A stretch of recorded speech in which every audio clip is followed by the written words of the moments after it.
dari suara-suaranya juga saya kayak ini sih. Saya pernah denger gitu ya, sering denger gitu. Suaranya nggak asing nih.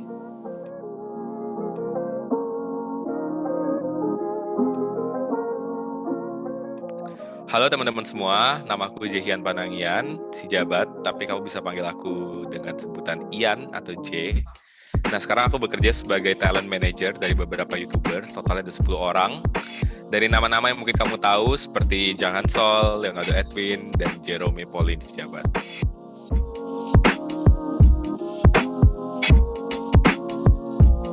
Ini siapa gitu? Boleh mungkin tebak siapa?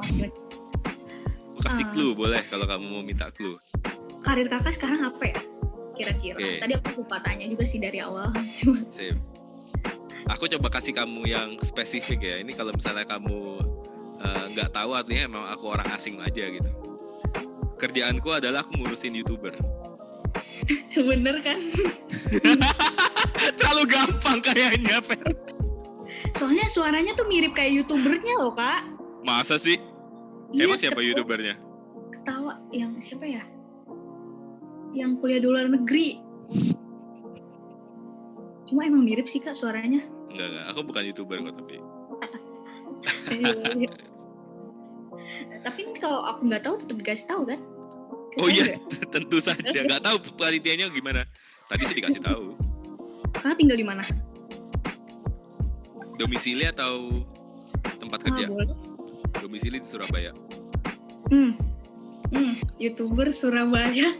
Gak YouTuber dibilangin. Itu jawaban kedua tadi udah bukan YouTuber. Tapi kakak tadi bilang YouTuber. Ngurusin YouTuber kan dari awal. Iya, aku ngurusin YouTubernya, bukan jadi YouTubernya dong. Beda. Iya, cuma kan ada kedekatan jadinya. Ya ada kedekatan, tapi kan belum tentu yang ngurusin YouTuber itu bikin konten. Ya aku bikin konten sih, tapi gak di YouTube. Dan kontenku juga bukan konten yang bagaimana, konten random aja. YouTuber kalau dari Surabaya itu siapa ya? Ada dibilangin aku bukan YouTuber. Cuma enggak, kakak kan deket dengan YouTuber itu. Pasti kakak sedomisili dong sama YouTuber itu, ya nggak sih? Tadi sebenarnya abis clue pertama tadi kamu udah sempat menyebut sesuatu yang dekat dengan YouTuber yang aku handle sih, tapi nggak apa-apa kalau kamu mikirnya YouTuber Surabaya. Oke, coba kita ganti ke yang lebih pekerjaan.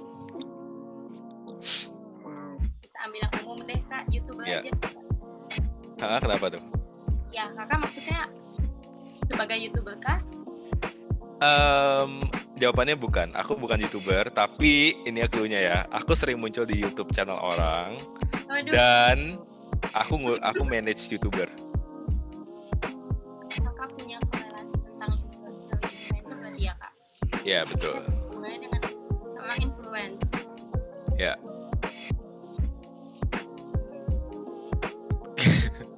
Aduh, aku bingung banget kalau disuruh tebak-tebakan. Boleh sedikit dirinci lagi nggak pekerjaan online, tapi yang semakin online lagi nih? Oke. Pekerjaanku berhubungan sama kreator. Kreator itu masuk semua. Selebgram, YouTuber, influencer. Oh, jangan-jangan kakak bagian dari selebnya ya Kak? Selebgram kah? Kalau itu kayaknya aku nggak bisa self proclaim deh. Kayak, oh iya aku selebgram, nggak mungkin dong. Oh nggak apa-apa Kak. Jadi kayak, oh iya nih saya selebgram kayak gitu. Aduh, ini saya salah tangkap ya. Tapi nggak apa-apa. Tapi ini keren banget nih. Ini saya coba tebak ya. Yo, cepat. Ini orang yang ada di balik layar dan masuk di semua platform. Ini founder ya biasanya. Waduh. Founder. Ini founder. Apa ini kira-kira ya? Googling dulu. Hah? Gak apa-apa. Ini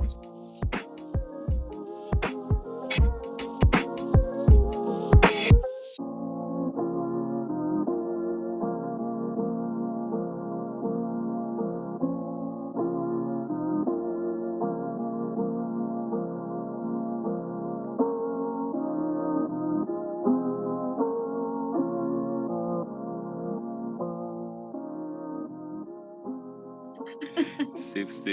Mungkin Ini boleh. aku perkenalkan lagi ya. Yes, boleh. Oke, halo Selsa. Jadi Halo Kak. namaku Jehian, biasa dipanggil Bang Ian di internet. Ya tadi kalau misalnya aku cerita tentang ngurusin YouTuber, sekarang kerjaanku adalah jadi talent manager. Jadi aku punya perusahaan yang jadi payung manajemen untuk beberapa YouTuber.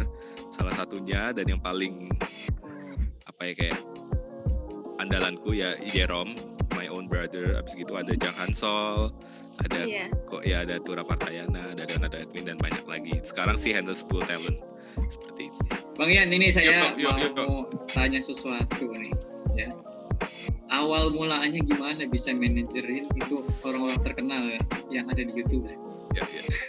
Ini pertanyaan yang sering banget aku terima. Cuma memang gini awalnya, diriku sama adikku yang tadi aku bilang itu, ya kan. Jadi dulu karena kita berdua, terus kita cuma beda 2 tahun. Terus dari dulu kita itu selalu berdua, pindah dari kota A ke kota B, itu dari Jakarta ke Malang berdua, nggak punya teman. Dari Malang ke Surabaya berdua, nggak punya teman. Jadi mulai dari nol lagi gitu. Nah, alhasil aku sama Jerome ini, aku sama adikku ini deket banget. Kita deket banget. Jadi kita ngelakuin apa-apa selalu berdua. Nah, di tahun 2015 itu, awalnya waktu aku kuliah di ITB, Jerome masih di Surabaya, kita tuh bikin official account. Namanya Math Q&A. Jadi bicara soal matematika, terus itu berkembang. Jadi ada fisika, kimia, dan segala macam. Nah, dari Math Q&A itu, kita punya sistem kerjanya itu adalah adikku itu karena dia orangnya extrovert, terus dia pintar bikin ngomong juga, jadinya dia bikin konten, dia ngajarin matematika, dia ngajarin fisika, dia kayak bikin papan tulis, bikin video. Sedangkan aku yang ada di back end-nya, aku ngerjain human resource, aku ngerjain manajemennya, bisnis dan segala macam. Nah, cara kerja kita waktu di Q&A itu di tahun 2016 kita bawa lagi ke namanya kita bikin YouTube channel waktu itu namanya Nihongo Matapu. Nah, di mana si Jerome ini waktu itu di Jepang, dia dapat beasiswa. Terus dia bikin ini kontennya di sana dan aku yang ngurusin back end-nya lagi. Jadi aku ngurusin bisnis YouTube-nya, terus endorsement, partnership, legal, finance segala macam. Sampai kita jalan udah sekitar 2 tahun. Ya, traction-nya lumayan besar.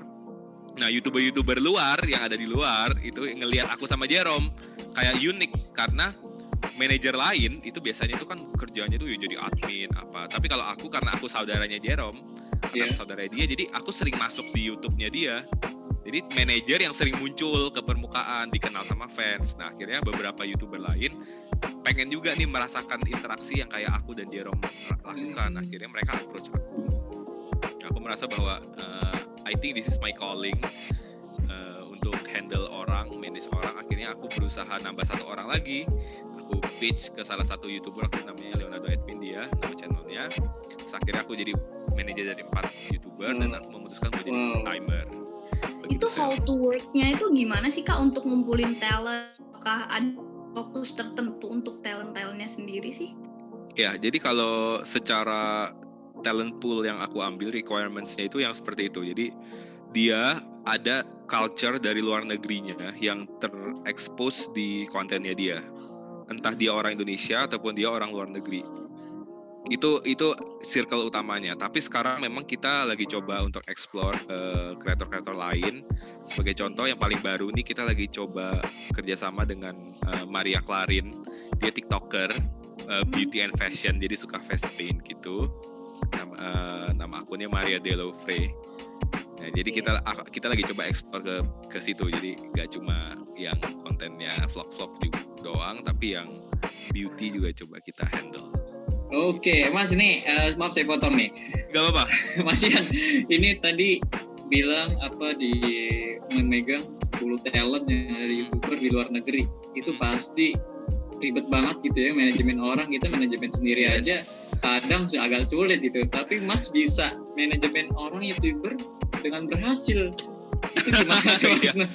Masih terus trial and error pastinya. Oke. Cuma ya itu betul katamu. Gimana ya, tantangannya berat banget karena kan semua punya zona waktu masing-masing, semua punya kesibukan masing-masing, semua punya konten masing-masing, dan gimana cara sekarang digabungkan dalam suatu payung manajemen yang sama itu ada tantangan itu sendiri sih. Cuma ya di situ serunya kan. Untuk masuk di bidang kreatif itu sendiri, ataukah itu tuh perlu gak sih yang adanya belajar dan lain-lain, maksudnya untuk di bidang media sendiri atau upgrading dari kreatif skillnya itu sendiri, maksudnya untuk gimana sih caranya untuk belajar di bidang kreatif, karena kan kalau aku sendiri kan aku taunya ya ilmu politik saat ini relasiku di pemerintahan negara, jadi kalau dari kreatif itu ataukah aku harus di Ilkom ataukah emang pure dari passion kita itu sendiri karena kita ya menurut kakak? Kalau menurutku sebenarnya kayak gini, Sel. Jadi sekarang tuh dunia yang namanya dunia entertainment, media dan segala macam. Itu kita dalam posisi belum stabil. Dalam artian sebenarnya belum stabilnya yang bagus ya, bukan belum stabil artinya jelek, tapi belum stabil yang bagus itu adalah kita itu dalam proses ada disruption dari sosial media, dari streaming platform, dari yang namanya selebgram, influencer. Oh, ketika sekarang media itu bukan berarti cuma koran, TV, majalah, tapi ada banyak banget media-media lain yang membutuhkan creative mindset dan punya marketnya mereka sendiri-sendiri gitu. Let's say kayak yang tadi aku sebutkan ya, Cita, dia itu bahas ilmu politik, nama channelnya GeoLife ID. Dia murni politik dan dia bisa mengcombine antara politik atau social studies ke kreatif gitu. Jadi seorang YouTuber, dan itu tuh sangat mungkin gitu di era sekarang karena belum ada kayak a very big player yang mengontrol semuanya. Kayak misalnya dulu TV ya mereka yang ngontrol karena mereka punya siaran, mereka punya penyiar dan segala macam. Kalau sekarang everyone have their own chance. Jadi setiap orang punya kesempatan yang sama. Dan untuk mempelajari hal yang berkaitan dengan creative world itu sesuatu yang nggak membutuhkan, atau kamu nggak harus masuk Ilkom untuk memahami tentang apa digital marketing. Kamu nggak harus masuk sekolah multimedia untuk ngerti caranya bikin video. Karena ya bisa dilihat kayak semua talentku mereka coba dari nol, ngedit sendiri, syuting sendiri, dan akhirnya mereka menemukan kayak niche dari konten yang mereka produce gitu. Dan ada market yang siap untuk menerima konten-konten yang kamu sajikan. Jadi kalau misalnya memang dirimu ada ketertarikan di bidang itu, di bidang kreatif dan ya sejenisnya, itu bisa dipelajari sendiri secara otodidak, banyak banget sumbernya dan banyak banget contohnya. Mungkin aku lebih minta advice ke Kak Rian aja sih ya. Ya, advice ya. I'm not in the position to give you advices. Maksudnya kayak kita semua masih belajar. Cuma kalau yang aku lagi ngomongin ke orang-orang adalah aku sangat mendorong kita semua untuk jadi orang yang adaptif. Adaptif di sini itu dalam artian kita tuh siap gitu. Dunia itu geraknya tuh cepat banget gitu. Gerak sana sini cepat. Tapi pertanyaannya adalah kita siap beradaptasi secepat itu apa enggak? Gitu. Jadi mari kita jadi orang yang adaptif dengan cara kita buka pikiran kita. Jangan tadi aku sebutkan waktu kita lagi blind interview itu, bahwa jangan dikotak-kotakin gitu. Jangan dikotak-kotakin dengan kamu ilmu politik berarti kamu benar-benar stay di situ dan gak ada yang namanya kayak menyentuh dunia konten lah atau yang lain-lainnya. Itu jangan dikotak-kotakin seperti itu. Explore, kayak selagi kita masih muda, selagi kamu masih banyak possibility, masih S1 juga, ya explore yourself, explore the things around you sebanyak mungkin gitu.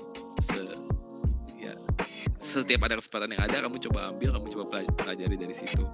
Hi guys, if you like this video, give us a thumbs up, comment, and don't forget to subscribe to our channel Optima Series, and don't forget to check out other videos too. Bye bye!